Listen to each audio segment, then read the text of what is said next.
G2 간의 강경만 한 것이 아니라 일본 미국산 농산물을 수입을 준다라고 중국에 대해서 보복까지 요구합니다. 그러면서 또 한편에는 미국산을 구매를 하고 미국산 밀도 구매하고 반도체도 구매하고 옥수수도 구매하고 생산 거점을 미국으로 옮기고 등등 유화 정책을 씁니다.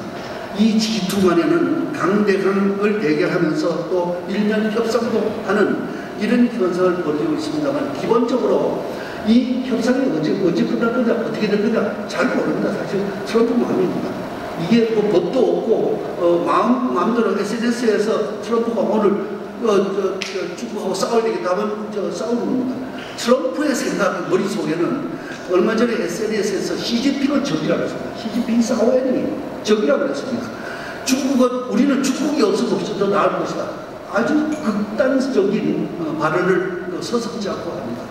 그런데 중국 입장에서도 시진핑의 지금 일방적인 내부 개혁에 불만을 가진 세력들이 있습니다. 그 세력들과 또 중국 내에서 대미 강경파들이 있습니다. 강경파들이 도로 대결하면서 전체적으로는 대미 강경 노선으로 치닫게 됩니다. 서로 양측의 신뢰 부족, 서로 이해를 못하는 이런 것이 일어나고 있습니다만 기본적으로 내년 대선까지 지속이 될 거다라는 것이 일반적인 전망으로 되어 있습니다. 기본적으로 중국과 미국은 수치를 한번 비교해보면 국토 면적은 중국과 미국 비슷합니다. 미국이 조금 더 크죠. 인구는 물론 중국이 훨씬 더 많죠. GDP는 물론 미국이 훨씬 더 많죠.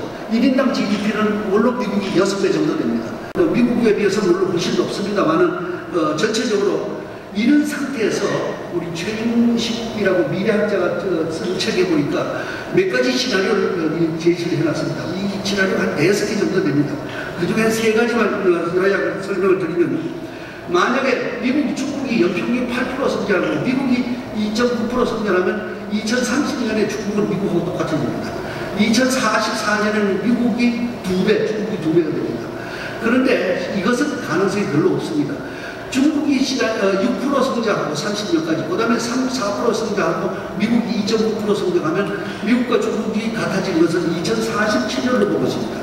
그런데 시나리오 3은 중국이 6%에서 4%, 2.9%까지 내려가고 미국이 1.5% 내려가면 미국과 중국이 같아진 것은 2048년으로 보고 있습니다. 전체적으로 보고 중국은 세계 수출 1위, 세계 외환 보유고 1위, 포춘 500, 중국 기업이 115개가 있습니다. 미국 기업이 132개, 많이 따라왔죠. 중국이 엄청나게 앞지라고 있습니다. 연간 창업 기업 553만, 우리 경제지락장이 열심히 창업합니다만 우리나라 창업 몇 개입니까? 일평균 16,000개입니다. 우리나라 전체 숫자보다도 많은 이 창업 숫자가 중국에서 일어나고 있습니다. 주로清华대학하고 베이징 대학에서 중심으로 이루어지고 있습니다. 물론 위기 요인은 정치적 위기 가능성, 시진핑의 독주에 대한 위기, 공급과의 부채 디벨러지, 위헌화 절상, 수출 증가, 자산 버블, 성장률 하락 가능성. 사실 많은 사람들은 중국이 2.몇% 성장한다는데 그건 수정 아니냐, 가짜 아니냐라고 주장하는 사람들도 꽤 있습니다. 실제로는 2%, 3% 정도만 성장하지 않느냐, 중국의 숫자를 믿을 수 없다라는 주장도 있습니다. 이 자동차 수입 규제를 하면 제일 피해를 입는 나라 어디에 있습니까? 일본, 그 다음에 어디에 있습니까? 한국입니다. 그 다음에 독일, 뭐 이렇게 나가는 거죠. 상무부는 금년 초에 25% 관세 부과를 하라고 건의했습니다. 트럼프는 90일 내에 결정을 해야 됩니다. 270 건의를 하면 트럼프는 결정을 해야 되는데 5월 말에 결정을 해야 되는데 그걸 쥐고 앉아 있습니다. 지금 중국하고 일본, 유럽이 어떻게 하는지 보기 위해서 쥐고 앉아가지고 11월 중간 선거 때까지 지금 발표를 미뤄두고 있는 이런 상태입니다. 결국 우리나라와 중국과 유럽과 일본은 미국에 대해서 소위 외교를 하지 않을 수 없는, 통상 외교를 강화하지 않을 수 없는 것이 오늘의 시점입니다. 지금까지는 사실 수입 규제에 대해서 주로 논의를 했습니다. 그런데 최근에는 우리는 사실 지금까지 수출은 선이고 수입은 악이라고 이쪽에 인식이 되어 있습니다. 그런데 그렇지만은 않습니다. 수입도 지금 여기 많은 분들이 계십니다만 원자재 수입도 소비재 수입도 마찬가지입니다. 생활용품의 수입, 국민의 편익을 도와주는 엄청나게 수입도 편익을 주고 있습니다. 다만 수출입이 균형을 이루어가지고 외환 매니지먼트, 국제 수주가 관리되는 수출이라면 그런데 최근에는 수출에 대해서 통제하는 것이 굉장히 새로운 패러다임이 되고 있습니다.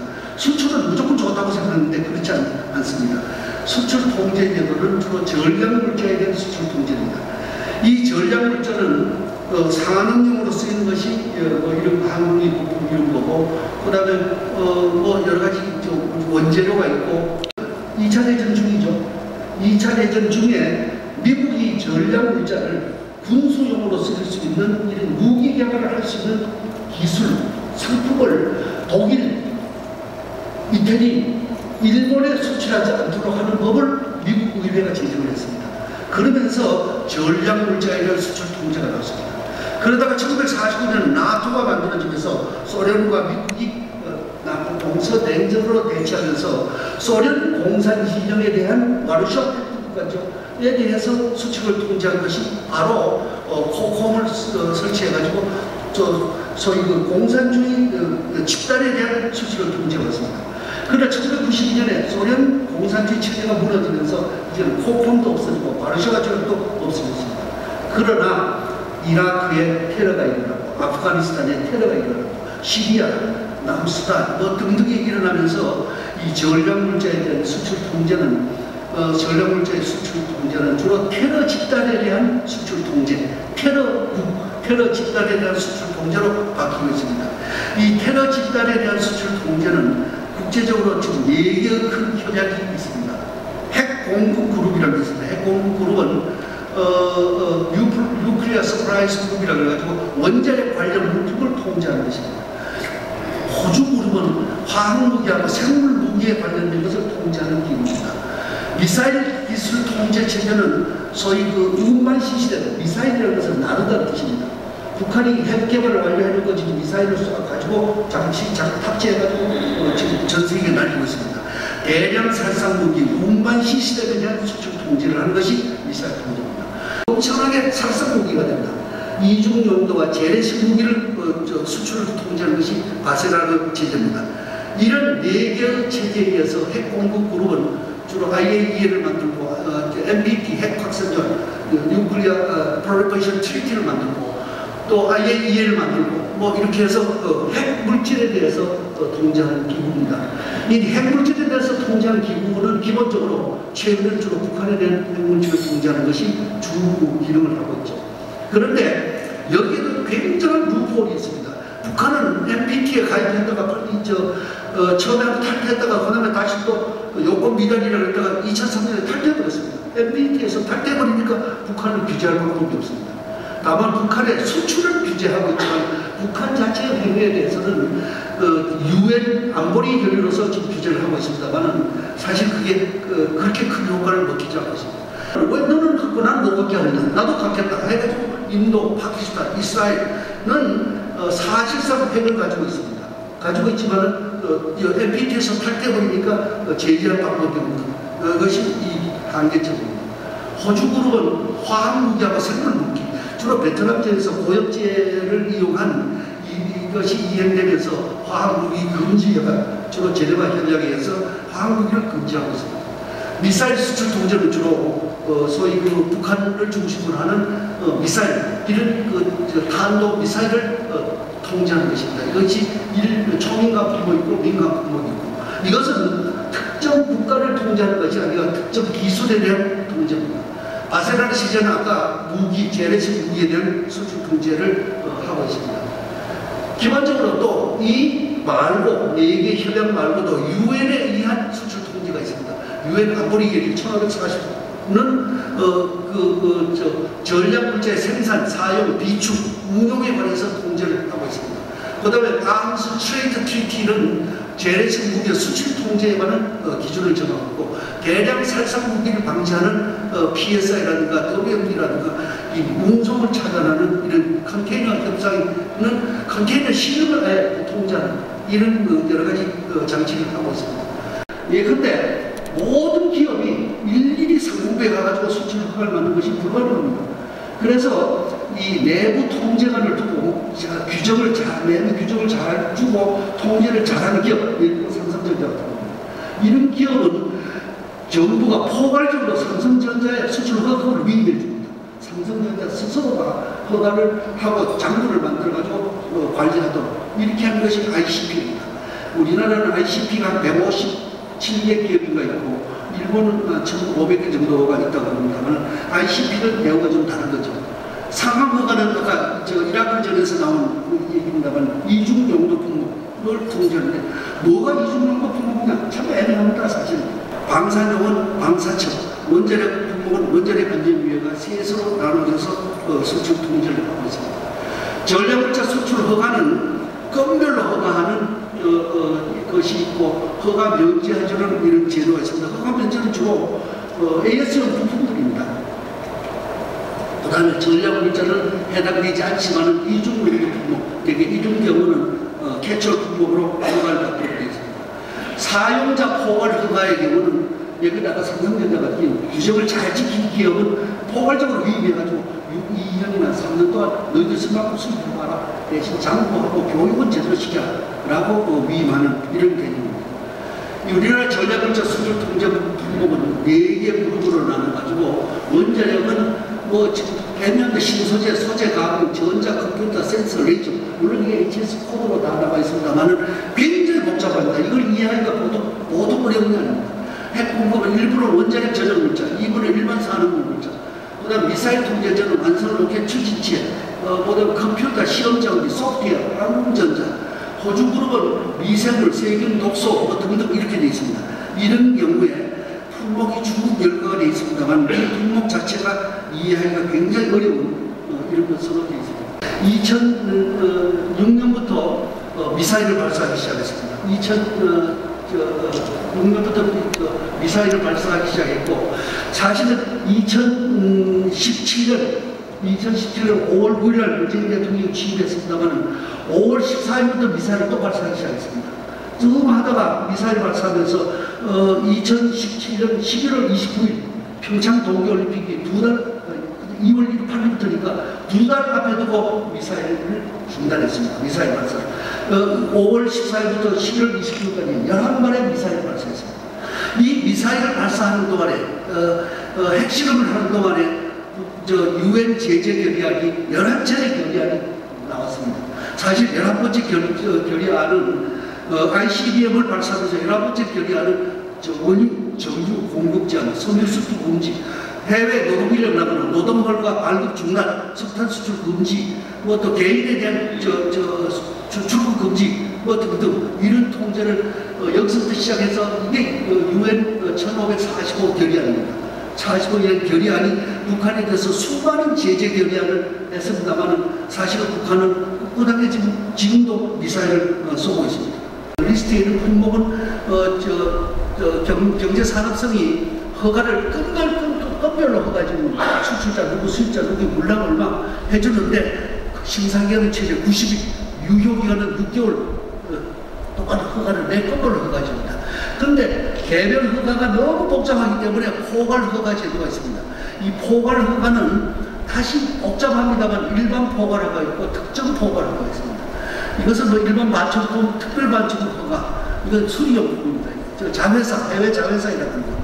일반 포괄 허가는 다시 일반 포괄 허가와 일반 특별일반 포괄 허가 굉장히 복잡합니다. 이렇게 되어 있는데 일반 포괄 허가가 바로 화이트 허가입니다. 화이트 국가에 대해서는 수출 시에 일괄 허가를 해주는 겁니다. 우리나라는 화이트 국가에 속해있죠. A그룹에 속해가지고 화이트 국가에 속해가지고 지금까지는 일본이 포괄적으로 수출 허가해줬습니다. 서류 없이 그냥 서류 간단하게 몇 개 되면 바로 즉시 해줬습니다. 그런데 이것이 화이트 국가에서 제외되면 일반 특별일반 포괄 허가, CP의 경우는 특별일반 포괄 허가를 받습니다. 삼성전자가 이번에 받았다는 게 요겁니다. 그리고 CP는 일본에 1,500개 기업이 있습니다. 그 기업하고 거래할 경우에는 이걸 일반 허가를 받을 수 있습니다. 그 이외의 기업으로부터 허가를 주면 전부 개별 허가를 받습니다. 개별 허가를 받으면 어떻게 되느냐?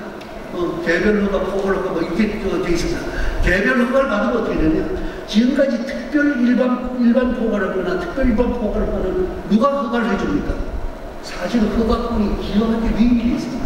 내가 CP업자가, 삼성전자가 CP업자부터 살 때, 야, 3년치 얼마 나오고, 그러면 3년치 계속 허가가 물건이 들어옵니다. 그런데 개별 허가를 받게 되면 어떻게 됩니까? 그 업자가 일본 경산성에 가서 허가 신청을 합니다. 허가 신청을 하는데 일본 경산성에 과장 정렬일 겁니다. 그런데 과장이 허가를 없다면 누가 믿겠습니까? 결국 이 아베까지 올라갑니다. 가서 한국 삼성전자가 SK가 여러 가지 메탈을 수입해 왔는데 허가할까요 말까요? 한국 정체를 봐가지고 아베가 해줘라고 하고 하지 말라고 하고 애매기 없는 애매기입니다. 결국은 이 개별 허가로 간다는 얘기는 지금 2번 해줬다고 우리가 굉장히 좀 완화된 것을 모릅니다만 사실은 허가권이 기업에 있지 않고 공무원한테, 일본 공무원한테가 있다. 더구나 아베한테가 있다 그러면 기업이 불안해서 재원을 얼마큼 갖다 놔야 됩니까? 불안해서 자꾸 비즈니스를 하겠습니까? 소위 기업에 대한 그 언서티티는 점점 늘어납니다. 얼마 전에 일본의 방위산업청 장관이 한국에 허가 안 해주는 게 아니다. 허가 해준다. 싱가포르하고 똑같이 해준다라고 얘기했는데 그건 잘못된 얘기입니다. 싱가포르는 C그룹입니다. 싱가포르는 C그룹인데 C그룹은 4대 통제체제에 가입하지 않고 있습니다. 우리는 4대 통제체제에 가입하고 있기 때문에 C그룹으로 할 수가 없습니다. 그래서 B그룹에 대해서 통제를 하면서 소위 그 C그룹 일반 허가, 나머지는 개별 허가를 하도록 되어 있습니다. D그룹은 물론 북한 뭐 이런 나라는 금수급입니다. 기본적으로 우리나라에 대해서 수출 규제는 반도체 디스플레이 소재 3개 품목에 대해서 수출 허가 제도를 했고 이걸 일반 특별 허가를 개별 허가로 했습니다. 한국을 수출 화이트북에서 제외하면서 그러면 민간 품목은 1120개 품목이 여기 리스트에 들어있습니다. 이 민간 품목은 그전에도 개별 허가를 했습니다. 주로 군용물자입니다. 이건 상관없습니다.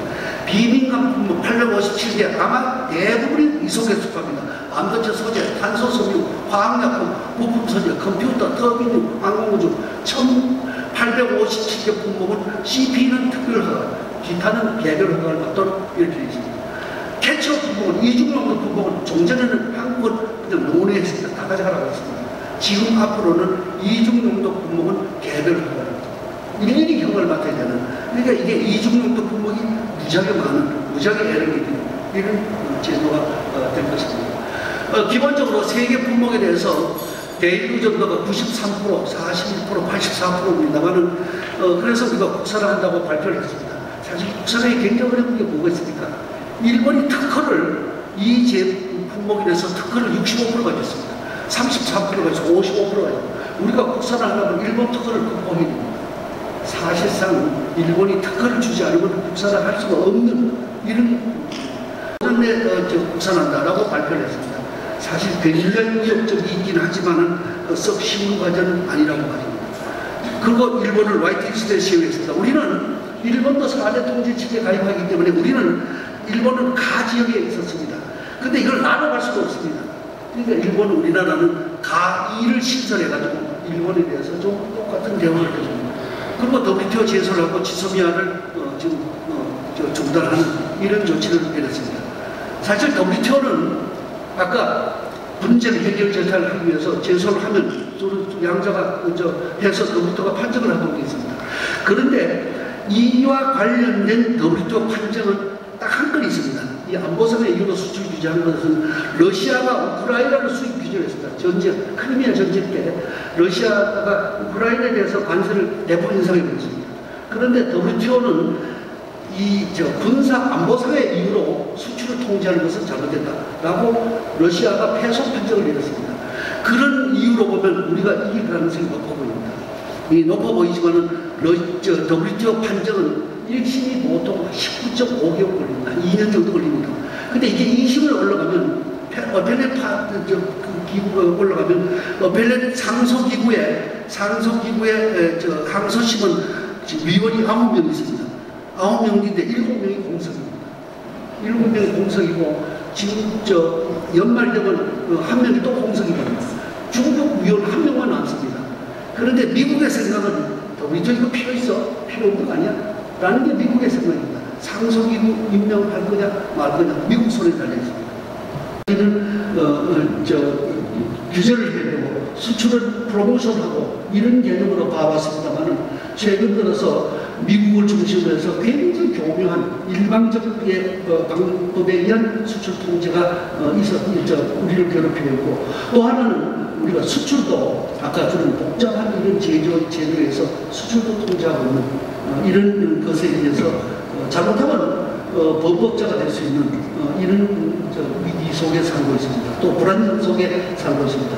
그래서 수출입에 종사하신 분들은 걱정거리가 하나 더 생겼습니다. 염려해야 일이 하나 더 생겼고, 그럼에도 불구하고 우리는 수출해야 전가하겠습니다. 그리고 기분 내시고 수출 열심히 해서 다시는 우리가 이 땅에 묘한 일이 없도록 여러분들이 앞장서 주시길 부탁드리면서 시간이 됐죠? 네, 제가 말씀드렸습니다. 명강보다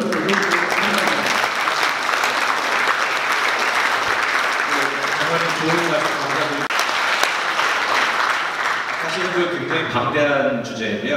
전반부는 전후 세계 정치 경제 사를 완전히 일목요연하게 강의를 해주셨는데, 사실 제가 이번 학기에 통상정책 수업을 하고 있는데 제가 한 학기에 할 분량을 한 30분 만에 정말 압축적으로 요약을 해주셨습니다. 근데 제가 정말 말씀드리는데 그 주옥 같은 정말 핵심적인 것만 잘 말씀을 해주셨고요. 그 다음에 후반부는 이제 전략물자 수출 통제 레짐인데, 제가 장관님 강의를 영감을 얻어서 저도 수업 시간에 이 내용을 좀 다뤄야 될 것 같아요. 제가 지금까지는 안 다뤘거든요. 앞으로 좀 다뤄야 되겠다는 생각을 했습니다. 네, 다시 한번 좋은 강연을 해주신 이범 장관님께 감사드리고요. 네, 저희 오늘 또 특별한 손님들께서 아까 청암 회원분들 말고요, 또 아주 귀한 손님이 오셨는데 다들 잘 아실 겁니다. 독일 아헨 공대의 교수로 계시는 토마스 그리스 교수님이신데요. 저희 미래식사연구의 공부 모임하고도 상당히 인연이 많으세요. 제 기억으로는 한 2번 정도 오셨던 걸로 알고 있는데, 잠깐 지금 강연 중에 여쭤보니까 한 4번은 오신 것 같다고 그러십니다. 잠깐 나오셔갖고 오늘 막 도착하셨습니다. 독일에서 오늘 막 도착하셨고 한 달 정도 저희 서울대 겸임연구원으로 근무를 하실 계획이십니다. 지금 호암에 오시는데요. 그리스 교수님 잠깐 모시고 인사 말씀 좀 전해드리겠습니다.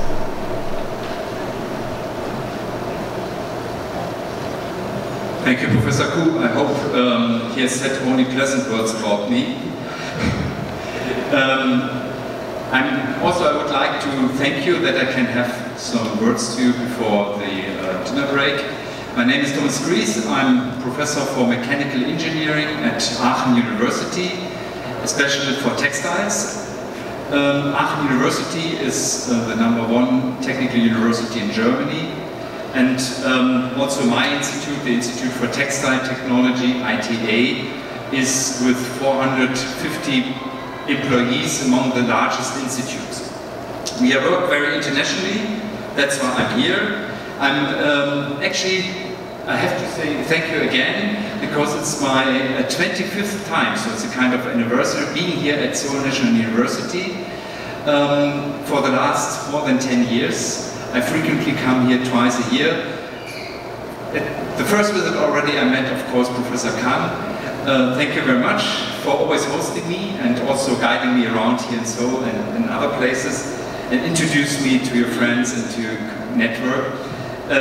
Professor Kang also visited several times Aachen University for all our engagement. Especially Professor Kang was awarded with the Theodor von Karman Fellowship. Theodor von Karman is a very famous aerodynamic scientist 100 years ago, and this is the most distinguished award for professors at our university. And so this is, let's say, the history. The question is why I'm here now. One reason is maybe the sun, because in Germany already autumn has started with stormy and rainy weather. But this is not the main reason. It's also one other reason could be that the day after tomorrow, on 3rd of October, both of our nations, Korea and Germany, celebrate our national holiday. But actually this is a coincidence, not the main reason. The main reason is, as I said, I've been here several times, giving seminars, being at conferences, but I thought, what could I do more than just visiting and enjoying your hospitality? And therefore, I applied again for Theodor von Karman Fellowship, now the other direction from Aachen towards Seoul National University, and in order to establish a kind of micro lab for 4D textiles. So this means that not only me, but a team of us, 4 people, David Schmelzeisen as a researcher, together with 2 students, will run a microlab. We will be hosted this time by Professor An at the College of Engineering. I think many of you know him. He is very well known in Korea for smart factories. This is also a linkage to Aachen because we have an excellence cluster, Internet of Production. So there's a lot of collaboration already ongoing. And based on this multiple collaboration, we will have the microlab. So we brought also our equipment with us, and it's a mixture of giving seminars, but really having a lab together with students. And to have a much more interaction, to create new things, to understand this new material. 4D material means it's morphing material, so it can morph. You can use it maybe for next generation cars, for soft robotics, and for many things where there is a potential for morphing materials. But of course it's new and nobody knows what you can do with this. And so why not taking the next generation of students working with us, using new methods like design thinking and others to understand this new material and also to get new ideas and maybe new solutions for the problems of our society.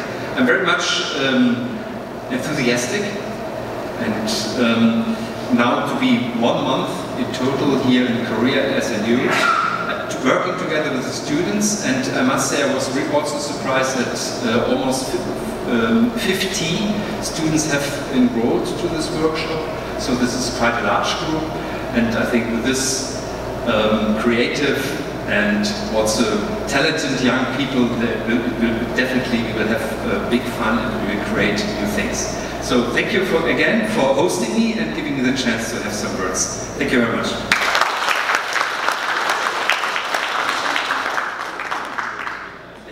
Yes, I have to be mentioned, so I'm a visiting scientist, so I'm also formally now enrolled at SNU.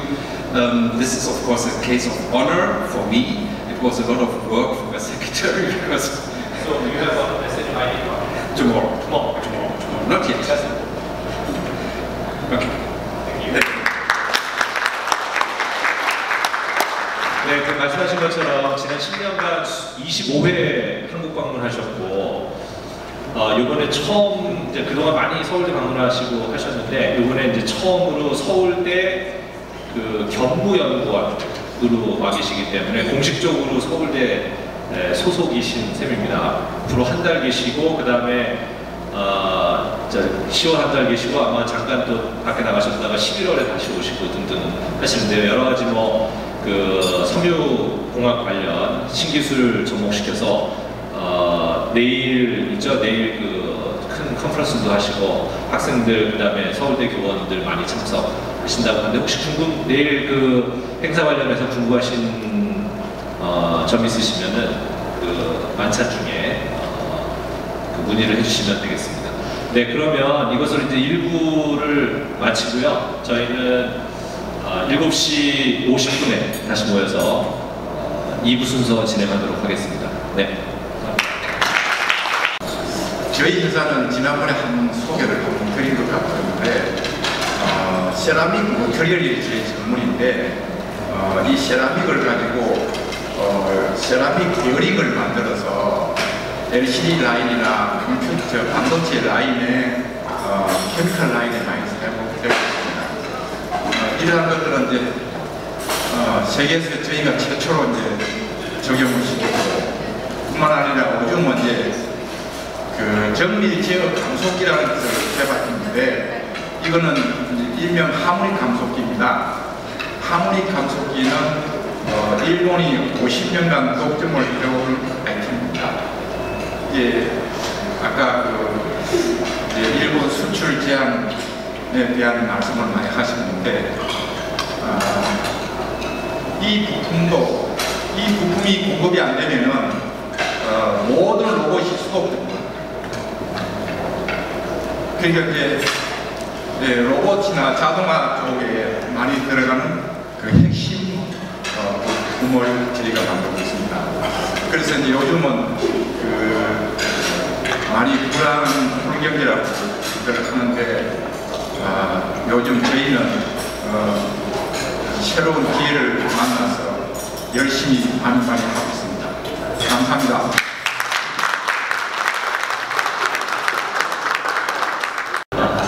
다음은 2부 이제 순서 앞서 중간에 저희가 여기 공지해드린 대로 에코맘 코리아 대표이신 하지원 대표님을 모시고 환경이 미래다라는 주제로 간략하게 말씀을 좀 듣도록 하겠습니다. 자, 큰 박수로 환영해 주시면 감사합니다. 오늘도 너무 반가운 분들을 많이 뵀어요. 저희가 에코맘 코리아 대표인데 이걸 만들게 된 계기가 2007년도에 유엔 기후변화회의에 제가 처음 참석을 했었거든요.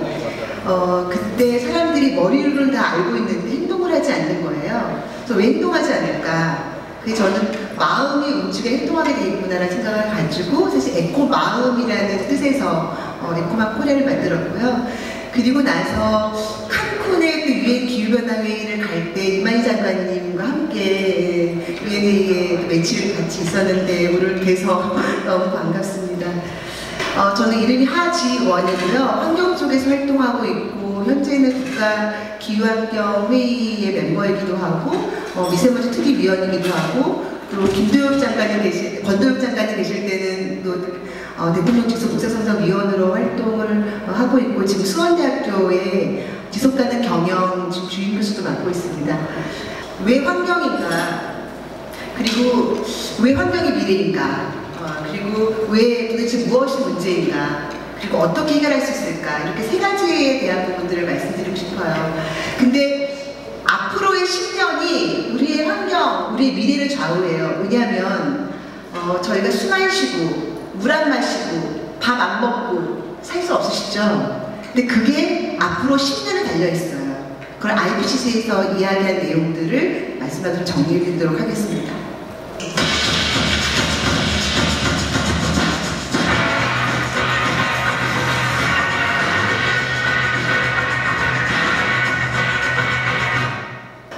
이 햄버거가 전 세계인이 굉장히 많이 애용하는 거잖아요. 근데 지구 온난화를 일으키는 가장 큰 생명체가 뭘까요? 가장 많이 일으키는 생명체.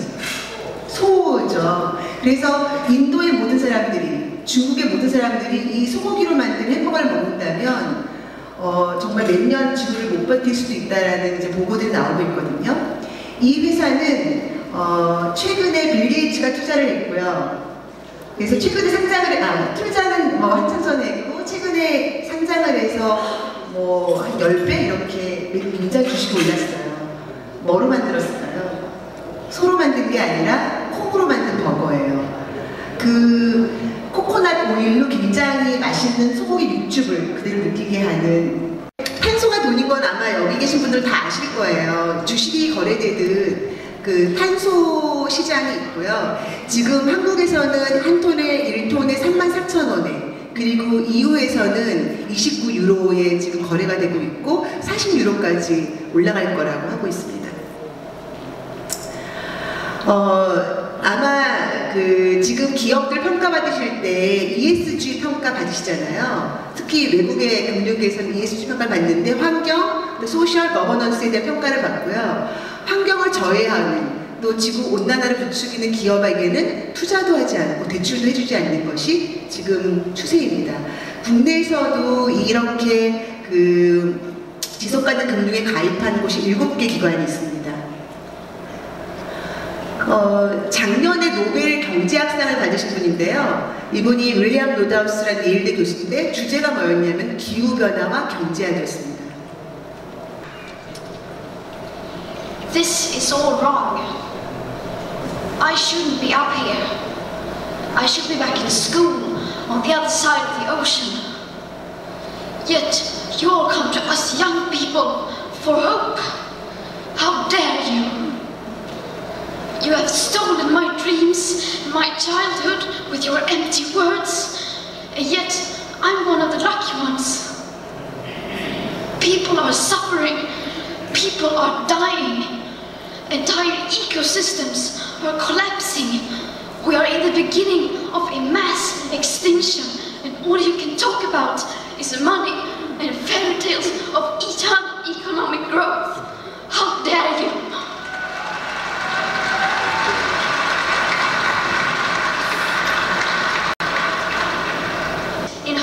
In 10 years, only gives us a 50% chance of staying below 1.5 degrees and the risk of setting up irreversible chain reactions beyond human control. 50% may be acceptable to you, but those numbers do not include tipping points, most feedback loops, additional warming hidden by toxic air pollution, or the aspects of equity and climate justice. They also rely on my generation sucking hundreds of billions of tons of your CO2 out of the air with technologies that barely exist. But the young people are starting to understand your betrayal. The eyes of all future generations are upon you. And if you choose to fail us, I say we will never forgive you.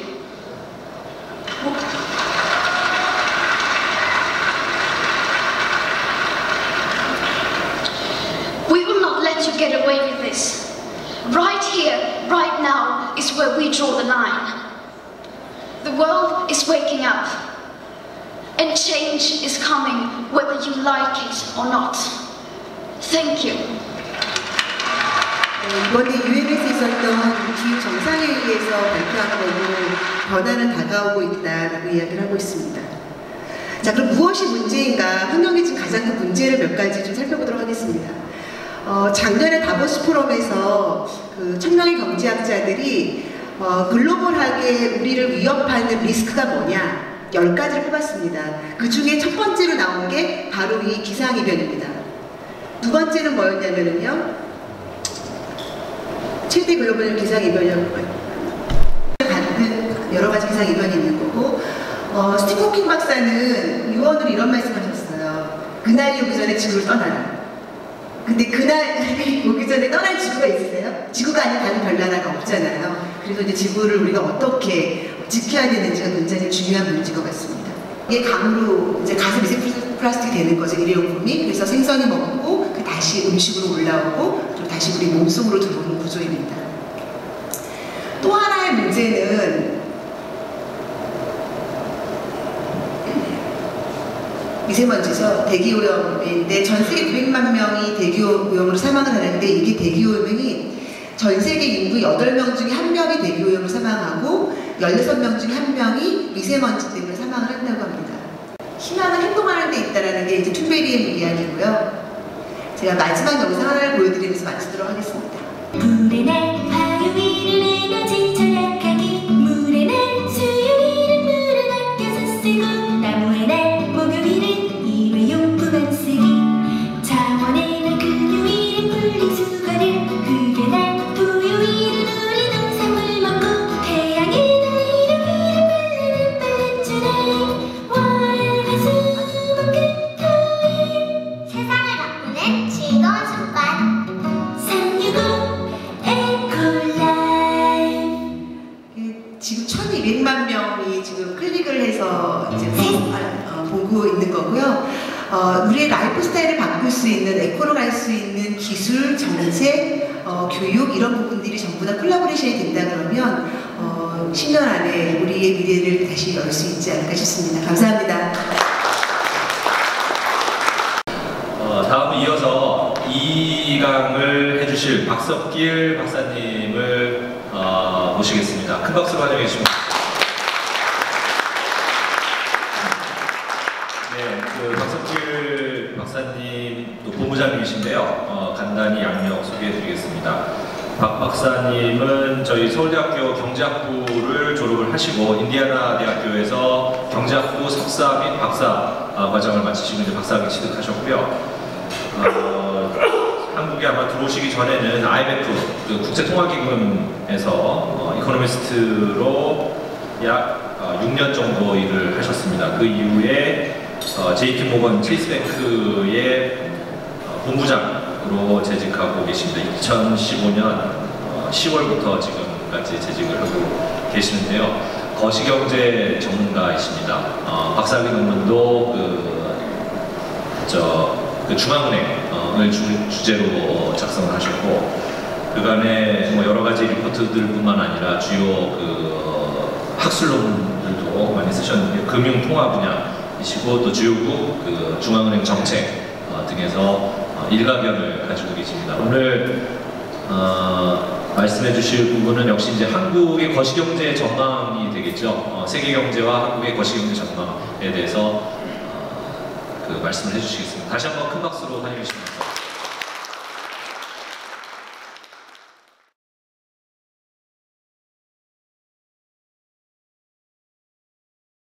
한국 담당 이코노미스트로 일하고 있는 박석길이라고 합니다. 짧게나마 한 30분 정도 세계 경제하고 한국 경제, 요즘 이제 걱정들이 많으신데요. 저희 회사 글로벌 뷰를 최대한 페어하게 전달을 드리는 시간을 잠시 갖도록 하겠습니다. 제 그 직업 중에 일부가 그 금융시장에 계신 분들을 뵙고 경제전망 세미나를 하는 것이 하나가 있는데요. 그런 차원에서 저희가 보통 금융시장 참가자분들에게 드리는 업데이트를 여러분들에게도 동일하게 말씀을 올리도록 하겠습니다.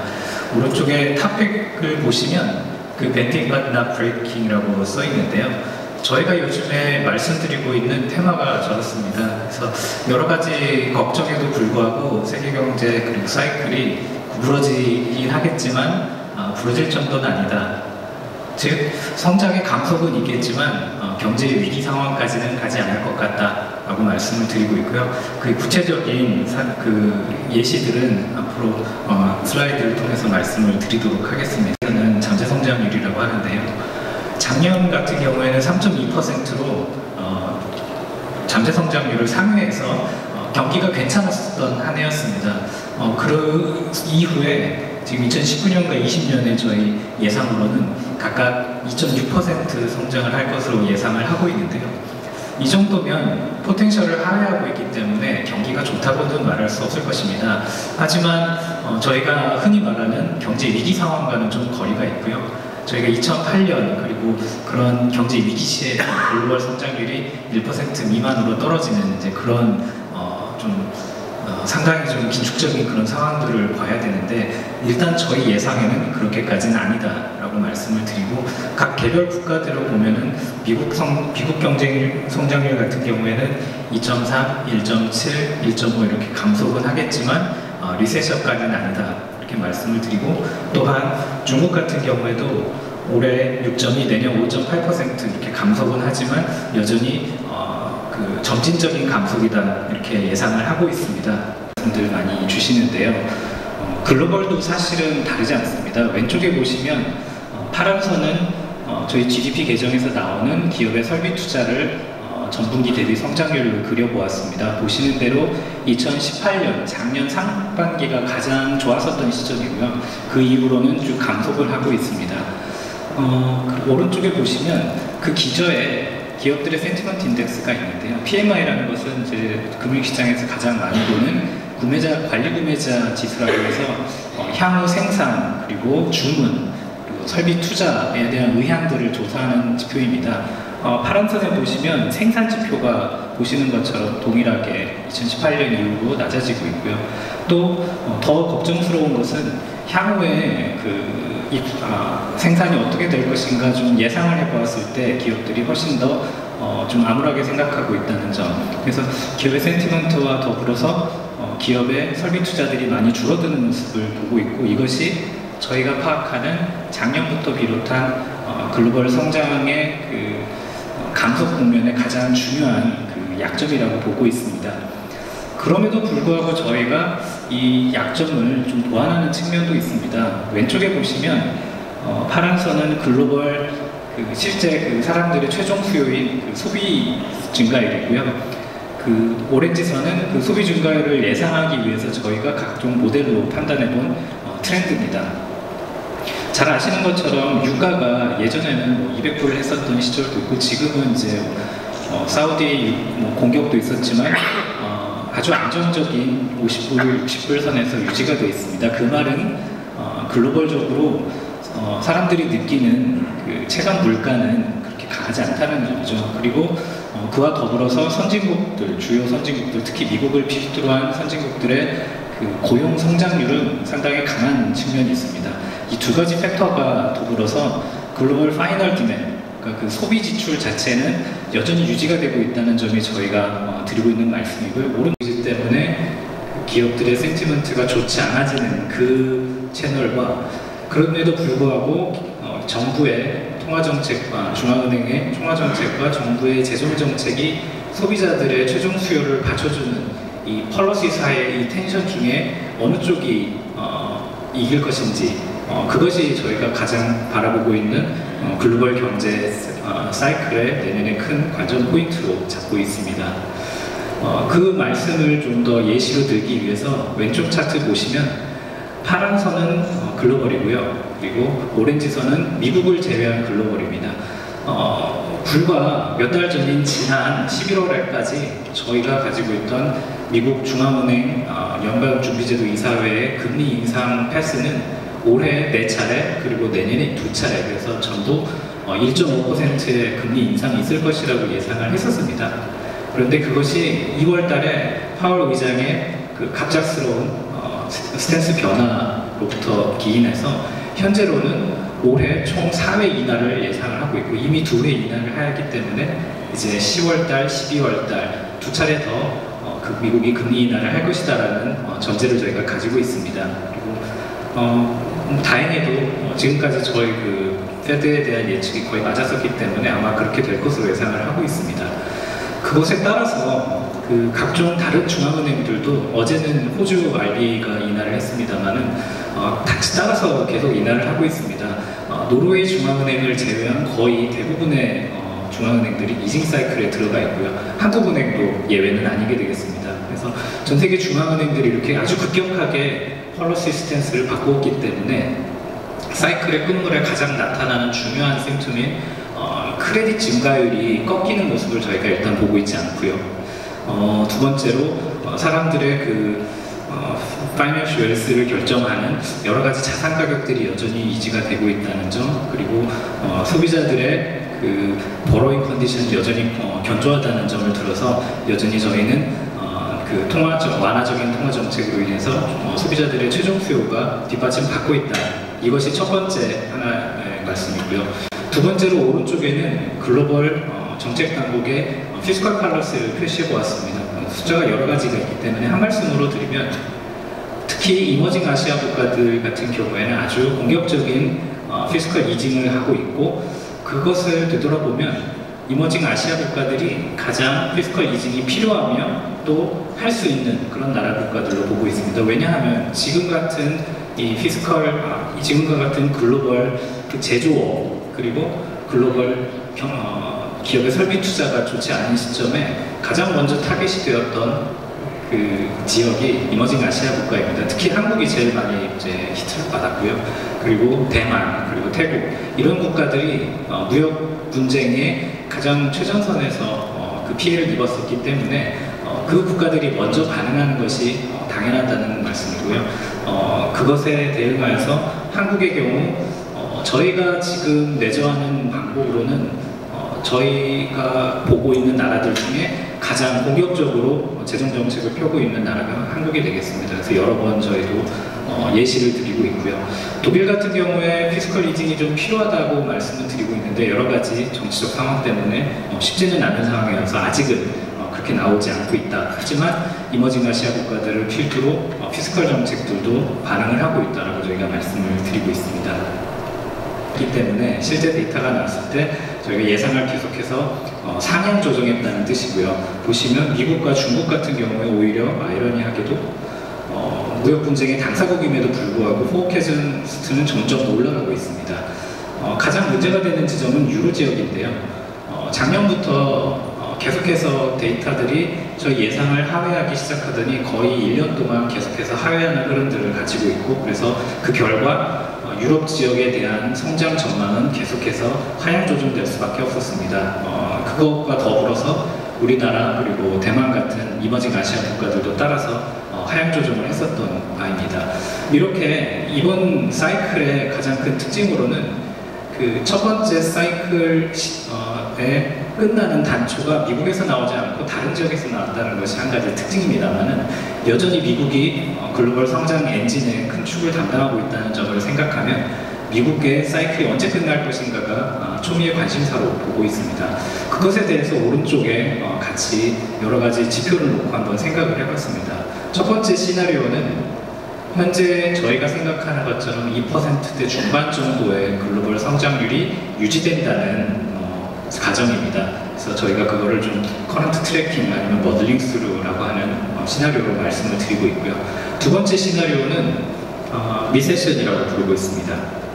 그래서 리세션과 그 금융위기와는 조금 다를 수 있는데요. 리세션은 약간 테크니컬하게 1%대 중반 정도의 성장률로 잠시 내려갔다가 이제 회복할 것이다라는 이제 그런 시나리오고요. 세 번째 시나리오가 여러 기업들이나 아니면 선생님들께서 고민하시고 걱정하시는 글로벌 컨트랙션 시나리오인데 성장률은 0에 가깝고 그리고 아마도 아주 큰 폭의 자산 가격 조정, 다시 말하면 금융위기와 유사한 상황이 발생할 수 있는 시나리오가 되겠습니다. 이 시나리오를 좀 놓고 봤을 때 각각 보고 있는 저희의 그 트랙하는 그 변수들이 이런 시나리오라면 얼마나 떨어져야 될 것인가를 표시해봤습니다.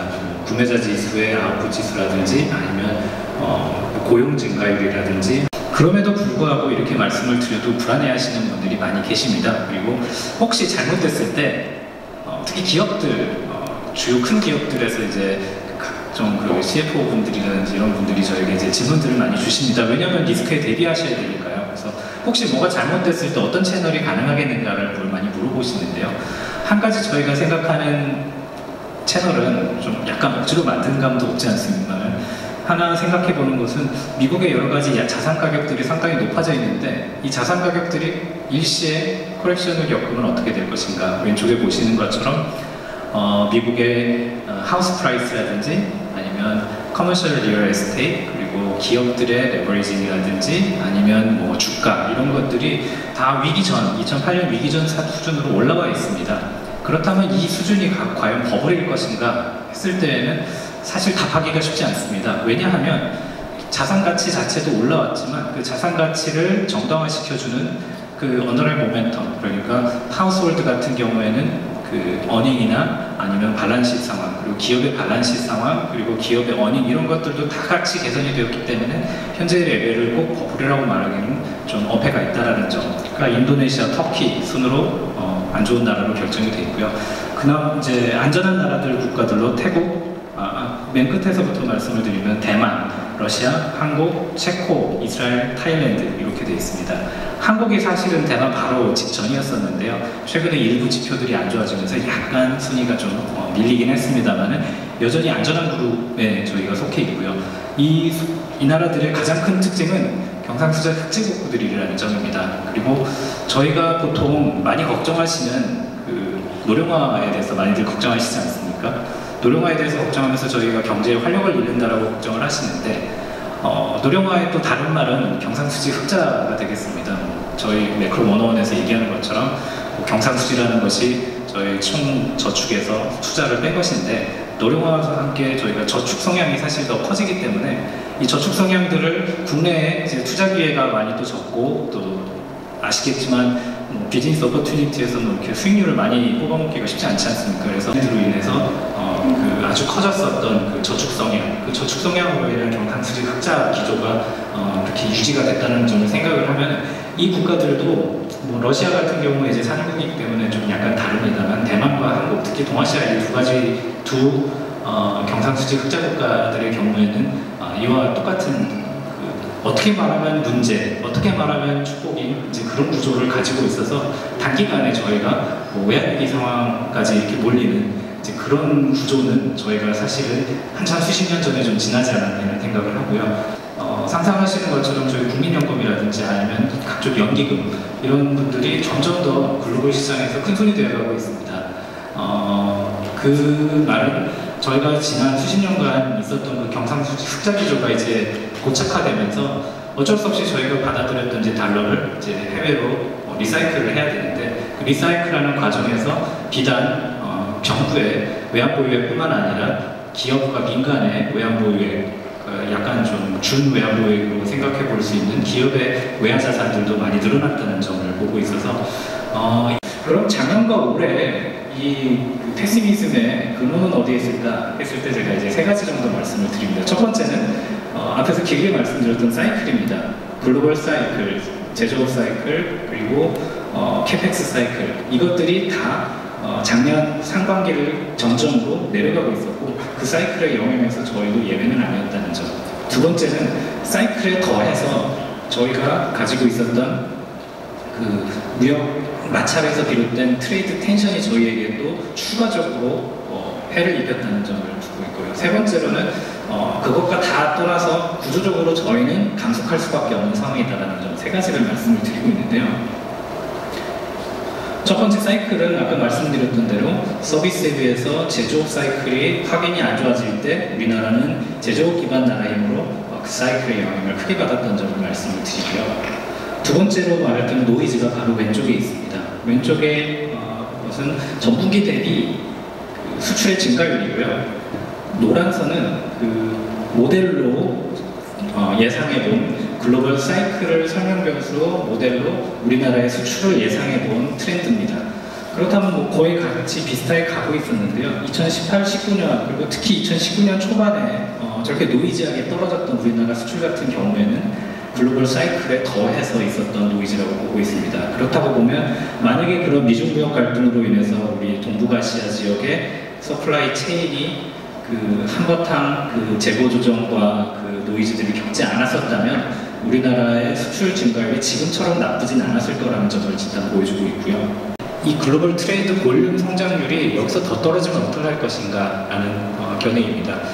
잘 아시는 것처럼 우리나라가 지금까지 성장해왔었던 중요한 원동력 중에 하나가 글로벌 밸류 체인 상에서 사실 하부 구조에서 상부 구조까지 착실하게 올라가면서 미국과 일본 그리고 최근에는 중국까지 포함한 이 글로벌 매뉴팩처링 밸류 체인에서 나름대로 성장 전략을 잘 가지고 성장해 왔었던 것이 이제 한국의 강점이었다고 하면 그래서 한국의 미래를 저희가 로지하게 보이는 것 같지만 사실은 누구의 말 맞다나 약간 사람이 나이들을 들은 것처럼 자연법칙이지 않을까 이런 말씀을 드리고 있고요. 그렇다고 보면 한국 경제의 이 우울함과 그리고 전망의 우울함 그리고 미래에 대한 불확실성도 있겠지만 가장 큰 이런 한국에 대한 문제는 사실 저희가 20년 전에 겪었었던 외환위기 스타일의 어떤 샥이 왔을 때 우리 환율이 확 조정이 되면서 기업들이 뭐 도산도 하겠지만 사실은 새로운 기회가 솟아나고 그 이후에 상당히 이제 환율 절하로 인한 노미널 변수들이 튀어오르고 새 오퍼튜니티 속에서 또 새 산업이 일어나는 그런 과정보다는 사실은 천천히 감속하는 천천히 이제 줄어드는 이제 그런 감속의 시대가 더 저에게 맞는 위기가 좀 약간 위기가 일상화되어 있는 이제 그런 위기가 저에게 맞는 이제 심층이지 않을까 이렇게 말씀을 드리고요.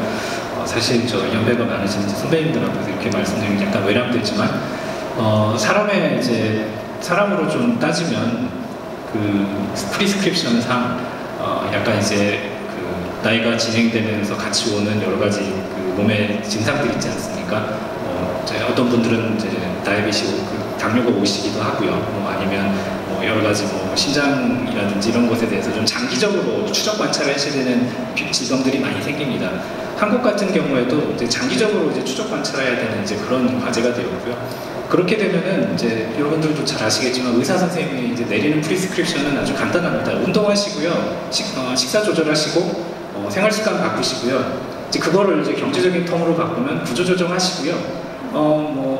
항상 혁신하시고요. 어떤 이제 새로운 기준이 있을 때 규제 개혁하세요. 위에서 이제 제시가 와서 구조 조정으로 장기 트렌드 성장률이 떨어지다가 드라마틱하게 올라간 케이스가 있는지 찾아보라, 이런 이제 오더가 있었는데요. 아무리 찾아봐도 잘 없더라고요. 잘 없고 한두 군데 있었습니다. 그 중에 하나가 한국의 98년이었고요. 나머지 하나가 90년대 후반에 스웨덴 케이스였는데 공이 외환위기 직후 상황이었다는 점입니다. 그 점은 사실 시사점이 있는데요. 구조조정을 습관하고 이런 체질을 개선하는 데는 예를 들어 의사 선생님의 머리를 쾅 치는 이렇게 살 빼지 않으면 1년 안에 돌아가세요 라는 그런 성고라든지 그런 좀 약간 극약의 처방 없이는 좀 어렵다는 점, 맘먹기가 어렵다는 점을 표시해 주기도 하고요. 다른 한 가지는 환율의 플렉서빌리티입니다. 한국 같은 경우는 어떤 시학교 왔을 때 아직까지는 리스크 센티먼트에 대비해서 저희가 환율이 좀 이렇게 절하가 되면서 충격을 흡수하는 역할을 해줬고요.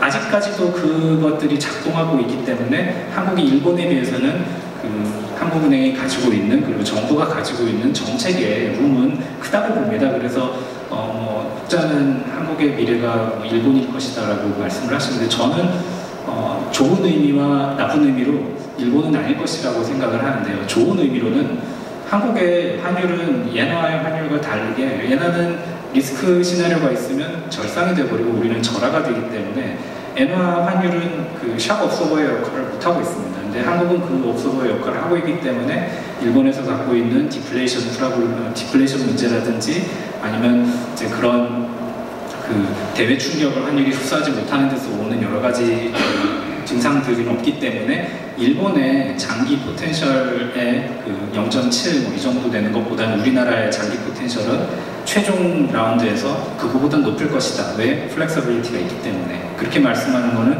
저희가 긍정적으로 말씀드리는 거고요. 부정적으로 말씀드리는 거는 그 말을 뒤집으면 우리나라는 계속해서 이머징 통화의 역할을 할 것이다 라는 이제 그런 점에서 우리나라 일본과의 좀 차이점을 저희가 말씀을 드리고 있습니다. 그래서 말씀을 조금 랩업을 하겠는데요. 저도 걱정스러운 것도 많고요. 그리고 한국의 성장률은 감속하고 있는 것도 맞는데 약간은 이제 자연 법칙이고 앞에서 설명드린 대로 사이클에 비롯된 것인데 그 사이클에서 끝에 어디 무엇이 있을 것인가 했을 때는 일단 저희 회사의 견해로는 금융위기보다는 리세션과에 가까운 그런 시나리오를 보고 있고 그 시나리오 중에 일부 자산 가격은 조정을 하겠지만 다음 사이클로 나아갈 것이다 라고 전망을 하고 있는 것이 저희가 가지고 있는 2020년 전망이 되겠습니다. 네. 그러면 결국은 미래 세대가 써야 할 돈을 현 세대가 끌어당겨서 결국은 쓰기 때문에 정부 부채, 가계 부채, 기업 부채, 나라마다 특징이 있게 부채를 많아지는데 그게 계속 지속 가능하다고 보십니까? 제가 좀 줄어든다는 점이기도 합니다. 왜냐하면 명목 이자율이 한 5, 6% 되는 상황에서는 만약에 주가가 확 떨어지는 그런 리스크 시나리오에서 채권의 가치가 올라갑니다. 왜냐하면 중앙은행들이 금리를 낮추면서 채권 가치를 높이니까요. 그래서 채권 투자자들은 기본적으로 주식 투자에 비해서 주식이 안 좋아졌을 때 반대 릴레이션으로 좀 게인을 얻는 지점이 있어서 주식과 채권을 어느 정도 비중을 보유하면서 포트폴리오를 짜는 분들이 좀 이렇게 위험을 분산시키는 이제 그런 역할이 있었는데요. 지금처럼 각 선진국들이 금리를 최저금리 이제 마이너스까지 낮춘 상황에서 이러한 작용이 만약에 이제 다음번 주가가 확 떨어질 때 과연 작동하겠냐는 거죠. 저희가 제일 최근에 2008년도 위기를 생각해 보면 미국도 제가 그때 미국에 있었습니다만은 모기지론이 6% 7% 그랬었거든요. 그러니까 노미널로 뭐 금리가 뭐 한 4, 5% 했었다는 얘기고, 그때는 페드가 이제 0까지 낮추면서 어느 정도 이제 경기를 방어했었던지 그런 룸이 있었는데 비해서 지금 같은 경우에는 이제 그거에 비해 물론 페드는 다른 나라에 비해 낮지만 ECB라든지 BOJ라든지 그 룸 자체가 없어진 것에 대해서는 저희도 크게 걱정을 하고 있습니다. 그리고 이제 미래 세대 관련해서는 사실은 이론적으로는 국가 부채 문제 아니겠습니까? 또 QE 그리고 미래 중앙은행의 주조 차익이나 미래 정부의 그 텍스, 그래서 말씀하신 대로 지금 저희가 국가 부채를 막 늘려놓으면 이제 미래 세대가 쓸 수 있는 리소스를 저희가 먼저 빼오는 것이긴 하지만 그렇다고 하더라도 최근 상황에서 이거를 꼭 되게 딱 맞춰서 이 부채 수준을 정확하게 지키는 것이 맞는 문제인가라는 이제 생각들을 합니다. 특히 이제 중국 이코노미스트에게 이 문제를 물어봤습니다. 왜냐하면 그 디레버리징이 상당히 중요한 나라 중에 하나지 않겠습니까? 중국의 부채 문제가 심각하기 때문에. 근데 이제 그분 말씀으로는 맞다. 중국의 부채 문제 심각한 거 맞는데 페이스 자체를 생각을 해볼 때 경기가 안 좋을 때는 좀 어느 정도 증가를 용인하다가 경기가 좋은 상황에서 그나마 좋은 상황에서 좀 이걸 부채를 좀 줄이는 노력을 하는 것이 중요하고, 왜냐하면 그 GDP 자체가 정체가 되면은 안 좋은 이제 스파이럴이 생긴다는 거죠. GDP가 안 좋기 때문에 부채가 더 늘어나고, 이거는 이제 부채는 항상 GDP 대비 비율로 표시하기 때문에 그 비율 자체가 더 늘어나는 그런 안 좋은 스파이럴이 있을 수 있기 때문에 정책 당국자 입장에서는 어느 정도 이렇게 증가시키는 게 중요하다. 근데 얼마나 이게 더 갈 수 있는 거에 대해서는 최소한 그 리저브 커런시 국가들, 미국이나 일본 같은 이미 뭐 수백 %대 이제 부채 비율에는 사실 이론적으로 어디가 한계라는 점은 또 없습니다. 그래서 아직 이제 아까 이제 기후변화랑 비슷한 걸 텐데요. 그 틀을 갈 때까지는 저희가 일단은 지금 상황에서 어쩔 수 없이 이제 그렇게 간다는 점 이렇게 보고 있습니다. 네, 좋은 질문 감사드립니다. 며칠 전에 제가 지난주에 매경의 세계 지식 포럼을 참석을 했습니다. 오프닝 세레모니에서 닐 포거슨하고 하버드 대학의 교수죠. 그 다음에 베이징 대학의 경영학과 교수이신 리니프 두 사람이 이제 디베이트를 하는 겁니다. G2 경제. 우리는 G2라고 부르지만 미국에서는 중국을 G2라고 안 부르거든요. 상대가 안 된다. 이러는데 아주 정말 저는 거기서 재미있게 들었습니다. 닐 포거슨 교수는 지금 미중의 미역 전쟁은 세컨 콜드워다. 그 세컨 콜드워에서 가장 피해는 한국이 볼 수가 있다. 이런 진단을 내는데 저는 눈이 번쩍 떠졌습니다. 한국이 가장 큰 피해자가 될 수 있다. 또 피해자가 되고 있다. 그렇게 얘기를 했습니다. 결국은 이것이 단순한 무역 전쟁이 아니고 기술 패권 전쟁이고 세계 패권 전쟁이다라는 그런 맥락에서 닐 포거슨은 계속 공세적으로 얘기를 하는데, 리니프는 아주 수세적이고 거기에 대해서 중국 나름대로의 그 변명이지만 저는 하나도 가치가 없이 들렸습니다. 그러나 거기서 제가 놀라운 것은 중국 사람들이 미래를 예측하는데 GDP가 미국을 추월하는 것은 말할 것도 없고 GDP per capita도 미국을 추월한다고 자신있게 얘기를 하는데 깜짝 놀랐습니다. 그랬더니 닐 포거슨은 쓸데없는 소리 하지 마라. 그런 소리는 30년 전에도 일본이 국민소득이 미국을 추월한다고 했고 어느 나라가 추월한다고 했지만 그런 일은 한 번도 벌어지지 않았다. 그렇게 아주 단정적으로 얘기하는 걸 봤습니다. 오늘 두 분께서 아주 정말 좋은 그런 강의를 우리 이희범 장관님하고 또 우리 박석길 이코노미스트께서 해주셨었는데, 결국 우리 지금 이 경제 문제나 환경 문제나 오늘 또 우리 하지원 대표님이 환경에 대해서 저희들 얘기를 해주셔서 일맥상통한 게 많았습니다. bending but not breaking 하는 휴스, 그 폴더블 삼성전자의 새로운 폰, 거기에서도 이제 그거 얘기를 그대로 끌어다 쓰는데, 저는 엔지니어로서 이것을 옆에다 쥐었다 하면은 뭐든지 다 부러지게 되는데 그 어떻게 20만 회를 견딜 수 있을까 해서 제가 그걸 들여다봤습니다. 그랬더니 접치는 게 아니고 여기다 라운드에 굴곡을 줘서 절대 이게 딱 접치지 않게끔 좀 두꺼워지는 거죠. 그런 식으로 밴딩되는 것을 피하는 것을 그런 기술을 봤습니다.